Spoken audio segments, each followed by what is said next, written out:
puede llegar a pasar, pero lo cierto es que hoy en día no podrían reproducirse por sí mismos. Todas estas infertilidades son contempladas en la ley de cobertura. ¿Por qué? Porque parte de un concepto amplio de salud, que es el que mencionábamos hoy a la mañana, que es el que contempla la Organización Mundial de la Salud, salud en cuanto completo bienestar físico, psíquico y social, y esto repercute en todos los tipos de infertilidad, porque el no tener o el no poder tener un hijo, ya sea la condición que me lo impida, me repercute en mi salud psíquica, física a veces y social en otras. Y además porque se funda en otro derecho humano básico, que es el derecho a formar una familia, que ya lo dijo la Corte Interamericana de Derechos Humanos en el caso de Artavia Murillo contra Costa Rica, que legitimó el uso de las técnicas de reproducción asistida en todos los países signatarios de la Convención y que la han ratificado y que nosotros encima le hemos dado jerarquía constitucional. Obviamente también comprende este derecho. Sin embargo, a pesar de que esta ley de cobertura, como yo les digo, promueve el nacimiento de más niños por TRA, no soluciona el tema de la filiación. ¿Qué pasa hoy con el Código de Vélez? ¿Y qué pasa con estas filiaciones que tenemos, dos, por naturaleza y por adopción, pero que no soluciona la temática o la gran cantidad de situaciones que se pueden presentar hoy en día y que obviamente no se pueden resolver por una u otra? Imaginémonos, vamos a alargar como hacía Nieves cuando arrancó, que nos empezó con un torbellino de preguntas que algunas yo me quedé sin la respuesta y te las voy a preguntar después, pero ¿qué pasa con determinadas situaciones? Empecemos por cuestionarnos la situación más sencilla: matrimonio heterosexual que acude a las técnicas heterólogas. Es decir, el hombre, por ejemplo, yo estoy casada con un hombre y mi marido no puede aportar su semen. Vamos al centro, acudimos, ¿quién es el padre de mi hijo? Todos probablemente acá me van a decir, bueno, tu marido, por más de que no haya sido quien aportó el semen. Ahora, mi marido podría... Mañana nos peleamos, nos separamos, listo, vos haces tu vida, yo hago la mía. Mi marido podría impugnar la paternidad respecto de esa hija que yo tuve con él sin su semen. Lo más normal sería que todos me digan no. Pero bueno, lo cierto es que en un sistema de Vélez, como el que preveía Vélez, que bueno, obviamente el pobre Vélez no pudo prever las técnicas de reproducción asistida, demasiado hubiera sido para Vélez preverlo, pero lo cierto es que en un sistema de Vélez, que es un sistema fundado en la biología, en el que el dato que determina la filiación es un dato biológico, el no ser aportante de material genético podría llegar al planteo, por lo menos al planteo. Otra cosa es que le hagan lugar. En Paraguay ya se presentó una acción de este tipo en el que el marido de la mujer que no había aportado su semen por estar enfermo de SIDA y tener una incapacidad en ese sentido, luego de que se pelea con ella, pretende impugnar la filiación de las mellizas que habían nacido como consecuencias del tratamiento. El marido, bueno, no. ¿Y la mujer? Bueno, aunque parezca curioso, la semana pasada a mí vino a consultarme una mujer que estaba casada con un hombre que había tenido una niña por técnicas de reproducción asistida. El marido de ella había hecho abandono del hogar 8 días antes de que nazca la niña y a partir de ahí la mujer había quedado con se armó una guerra entre ellos, que bueno, ahora tienen además de un divorcio terrible y toda la historia, pero ahora lo que quiere ella, ya le puso prohibición de acercamiento, le levantaron la prohibición de acercamiento porque no tiene una razón de ser, ahora ella quiere impugnar la paternidad de él, porque él no es el padre genético.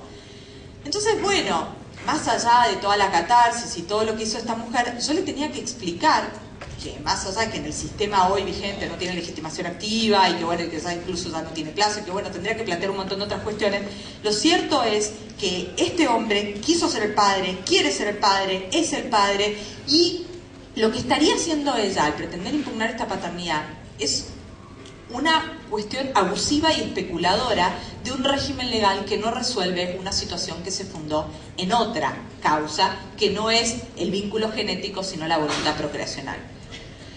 Ahora, ¿qué pasa con estos niños que nacen? ¿Podrían en el futuro impugnar la paternidad, por ejemplo? Bueno, en el caso que yo les contaba de Paraguay, si bien le dijeron a este señor, no, mire señor, usted no puede impugnar la filiación por la teoría de los actos propios, por la voluntad procreacional, el día de mañana estas niñas, cuando tengan edad suficiente, podrán decidir si impugnan o no la paternidad.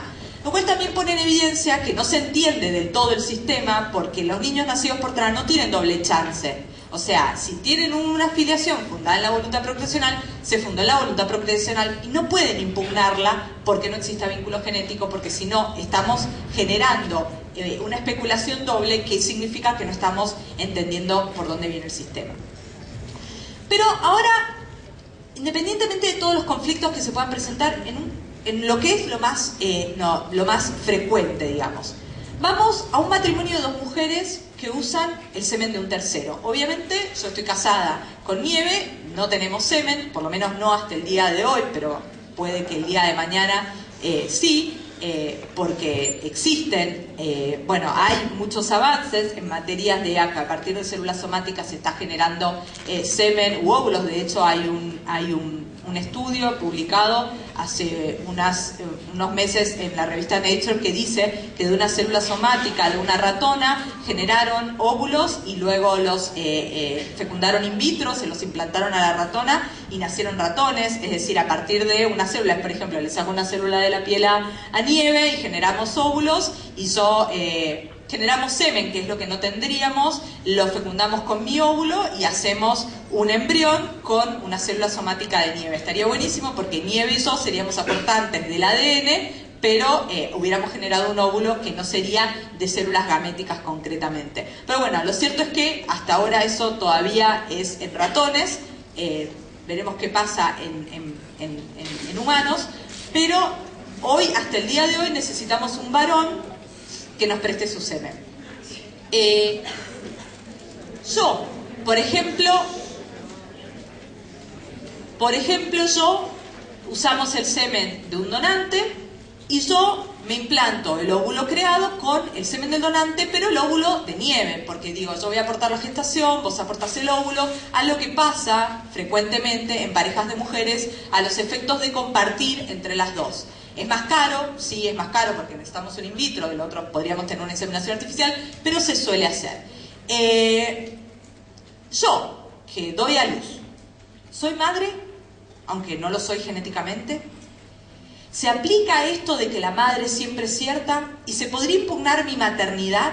Bueno, mi maternidad, si bien técnicamente no se podría impugnar, es un recurso que se está utilizando, por ejemplo, en los casos de gestación por sustitución, para que aquella mujer que da a luz, y es por el Código Civil de hoy, madre quien da a luz, por no ser quien ha aportado el material genético, no es madre. Entonces, bueno, ese planteo, si lo corremos un poquito también, ¿por qué no se podría dar en estos casos? Y Nieve, que, bueno, aportó óvulo o no, ¿es madre? Directamente por presunción, ¿aplicamos la presunción de filiación a Nieve o esa presunción de filiación la dejamos para los casos de paternidad? Y el hombre, que aportó semen, ¿puede reclamar algo? Si es un donante, ¿podría venir a reclamar algo? Y si en vez de ser un donante, en realidad acudimos a un amigo nuestro que dijimos, bueno, en vez de acudir un donante, qué sé yo, ¿por qué no le pedimos a Pablo, que es rubio, alto, re inteligente, fue a Harvard y qué sé yo, y le pedimos a Pablo que nos preste su semen? ¿Hay una diferencia si es un donante o si es Pablo? ¿Hay una diferencia si yo me hago una técnica casera o si me hago una técnica en un centro de reproducción asistida? ¿Y el niño que nace, qué pasa? ¿Tiene derecho a conocer a ese donante? Y si en vez de ser donante fuera Pablo, ¿qué derechos tendría respecto de Pablo y qué derechos tendría respecto del donante? Y si Nieve y yo no estamos casadas, para seguir un poco con esta probabilidad de situaciones, Nieve y yo no estamos casadas y acudimos a las técnicas. Nieve, a la que no se le podría predicar ningún tipo de presunción ni nada, ¿podría reconocer al niño o a la niña que yo doy a luz? ¿Sobre la base de qué? ¿Tendría que ella aportar su óvulo para poder reconocer? ¿Se aplica técnicamente el reconocimiento? ¿Cómo hacemos? ¿Tendría que adoptar? Por ejemplo, en España tendría que adoptar. Todas estas cuestionamientos, obviamente, no solo no los resuelve el Código Civil actual, sino que además, como yo les decía, puede lugar a especulaciones o a planteos que en el fondo son abusivos y que obviamente no hacen al interés superior del niño. Entonces, ¿cuál es el punto de partida?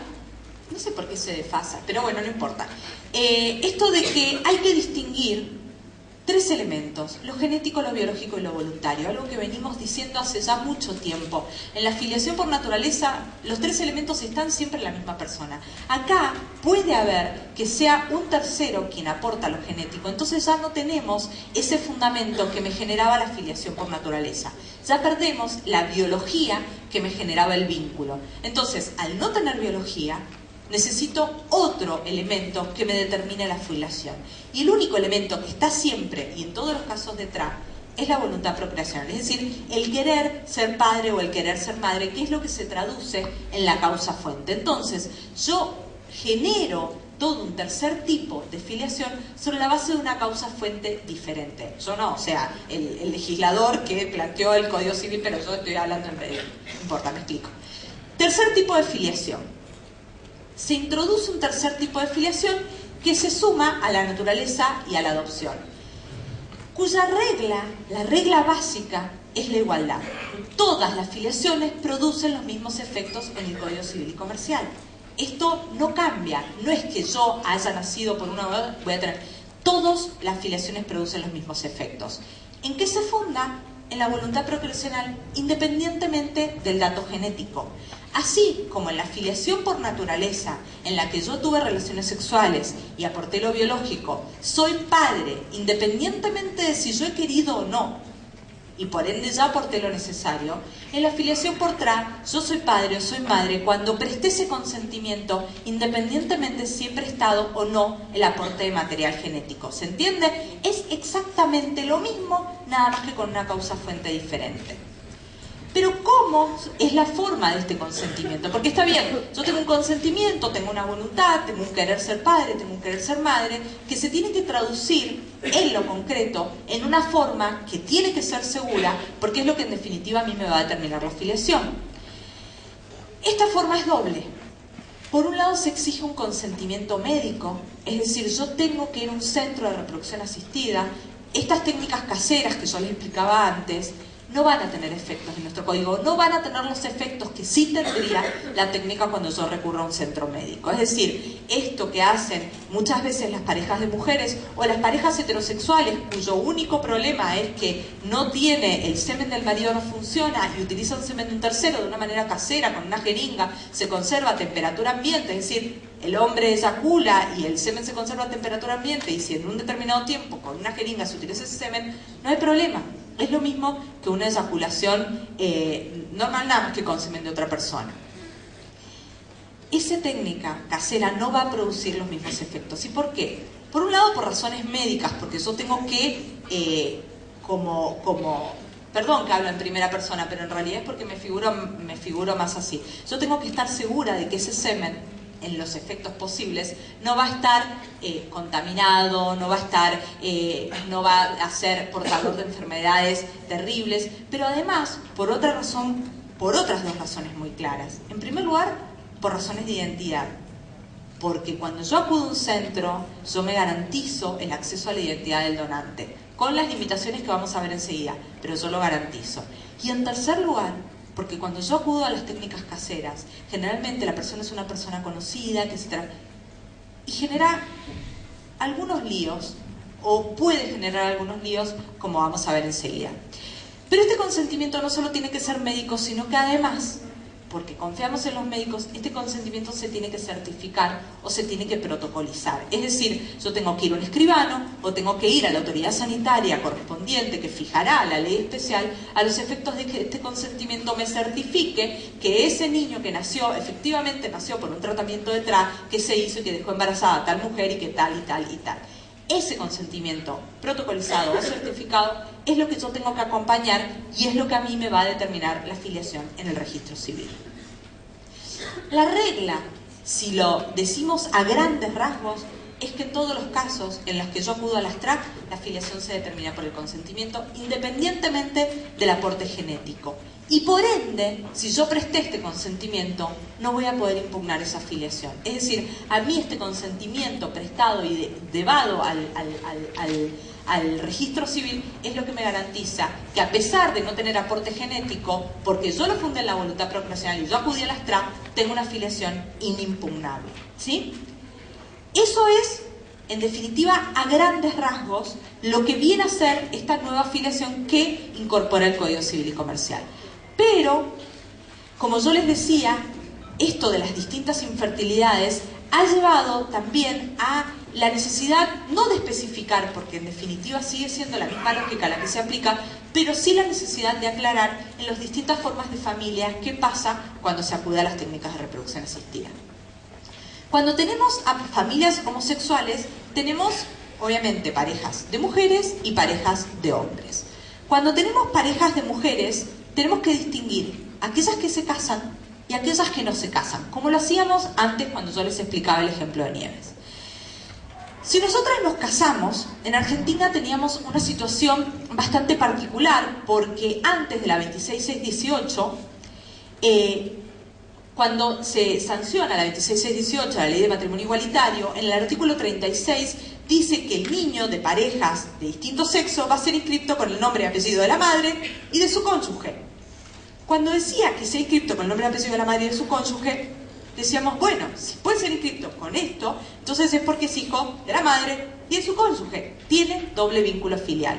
Sin embargo, si bien esta fue una pauta que fue generándose en la mayoría de los registros civiles, era una interpretación y, como ustedes bien saben, los registros civiles son muy locales y no todos lo aplicaban. De hecho, por ejemplo, en Chaco, recién hace 2 semanas se pudo aplicar la doble filiación de 2 mujeres sobre la base de esta aplicación de este principio, cuando en realidad la Ley de Matrimonio Igualitario tiene un montón de tiempo y recién ahora, después de mucho tiempo, obviamente había una cuestión de identidad de género en el medio, pero lo cierto es que recién ahora en Chaco se pudo aplicar esta doble filiación.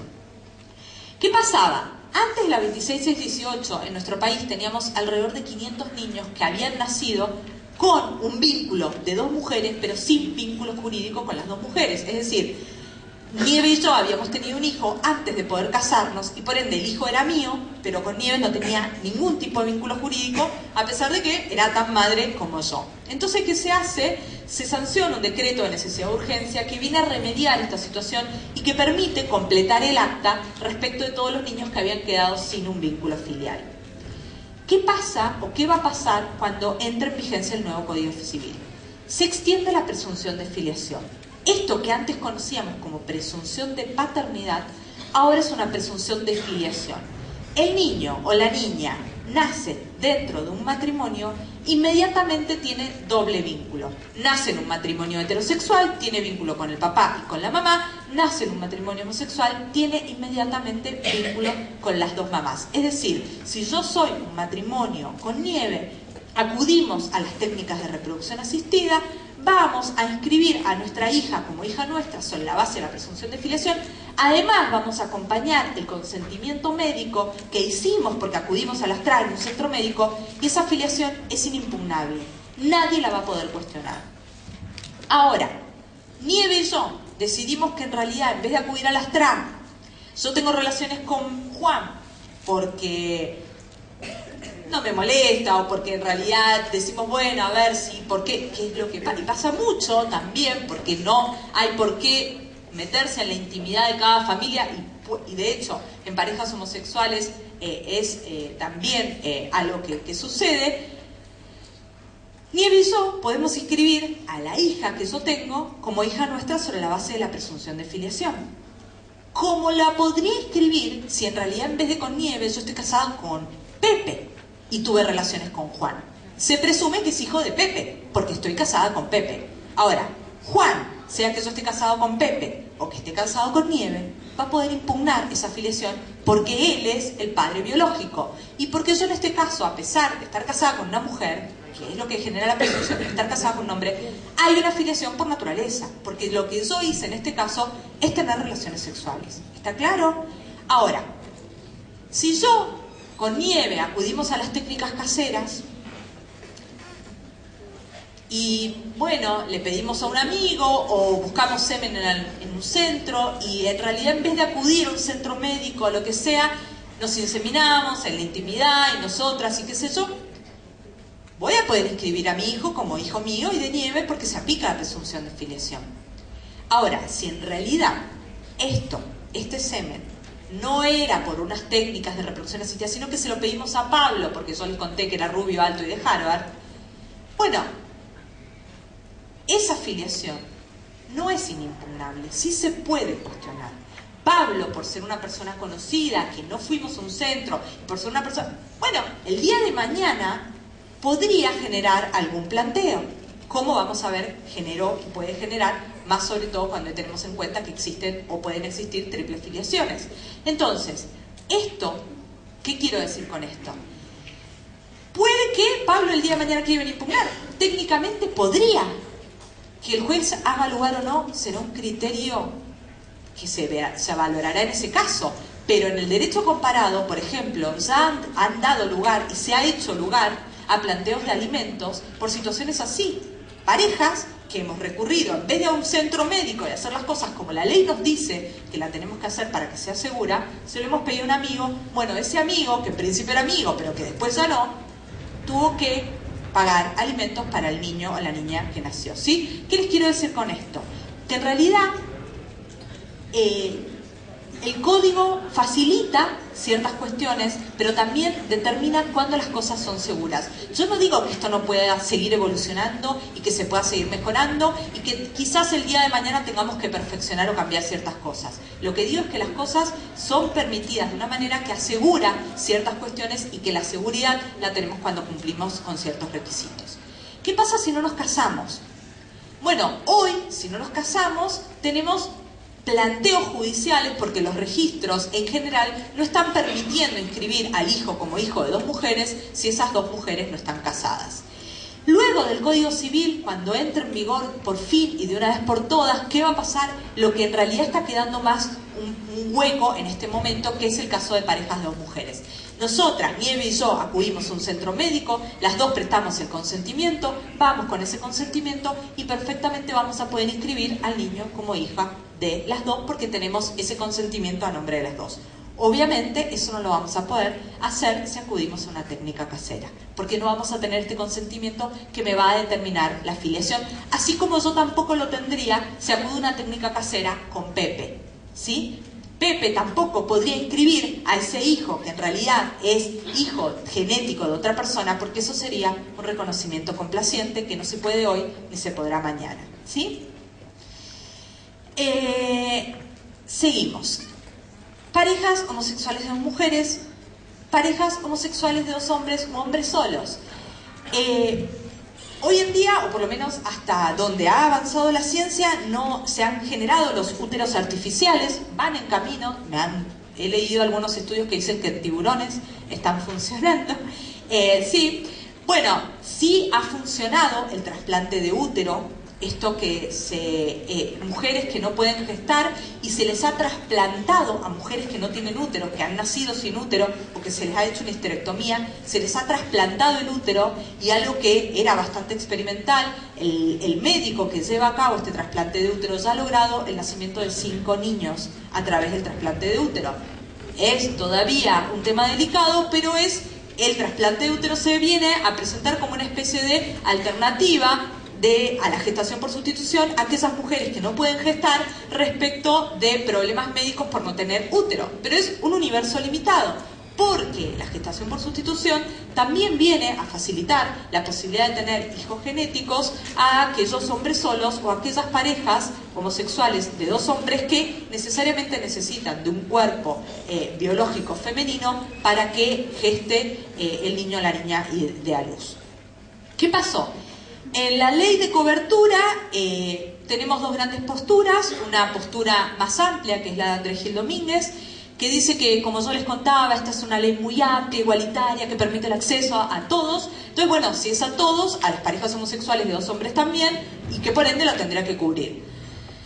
Marisa Herrera y yo, y bueno, otra gente también, pero bueno, hablo por nosotras porque de Marisa tengo permiso para decirlo, creemos que no, ojo, la redefendemos a la figura de la gestación por sustitución, la bancamos a full y de hecho creemos que está muy mal que haya sido suprimida del Código Civil y Comercial, pero creemos que no podemos meter por izquierda lo que en una ley de cobertura no dice, porque expresamente cuando la ley de cobertura saca la definición de técnicas de reproducción asistida del glosario de la OMS, expresamente excluye la mención al útero subrogado, como lo decía la OMS, porque no la quiso comprender. Creemos que es un tema muy complejo, que no podemos ordenar la cobertura y promover el nacimiento cuando no está resuelto la cuestión de fondo, que es lo más complejo, que es que para nuestra ley, madre es la que pare. Entonces, ¿cómo hacemos con esta cuestión en los casos de gestación por sustitución? En el Código Civil y Comercial sabemos todos que estaba en el proyecto que tenía una cobertura, un sistema amplio, un sistema que ordenaba, un sistema judicial previo que verificara el cumplimiento de ciertos requisitos a los efectos de, antes de provocar cualquier embarazo, asegurarnos que esto iba a provocar la menor cantidad de problemas posibles, para decirlo de alguna manera. Lo cierto es que a pesar de seguir la tendencia del derecho comparado y adoptar el sistema que mejor está funcionando en el derecho comparado y de ser un artículo muy bueno, por distintas presiones de un lado y del otro, por un lado la Iglesia Católica y por otro lado las feministas más extremas, fue la figura que más ruido hizo de todo el proyecto de Código Civil y Comercial y desfavorablemente se terminó suprimiendo. ¿Qué pasa en la realidad? Bueno, esto es un ejemplo solamente de algunos de los pocos casos que están pasando en la realidad. El último es de mayo de este año. La gestación por sustitución está generando cada vez más jurisprudencia, cada vez más fallos, cada vez más cuestiones, surgen más situaciones. Tal es así que en Mendoza, por ejemplo, nosotros ya tenemos una agencia de gestación por sustitución que funciona de mil maravillas. Esto lo digo a tono irónico, obviamente, pero ya el 9 de enero ya nació el primer niño de gestación por sustitución por una mujer que fue contratada por esta agencia. En abril ya nació el segundo niño de gestación por sustitución por esta agencia, hermana de la primera, porque la que dio a luz el segundo era hermana de la primera.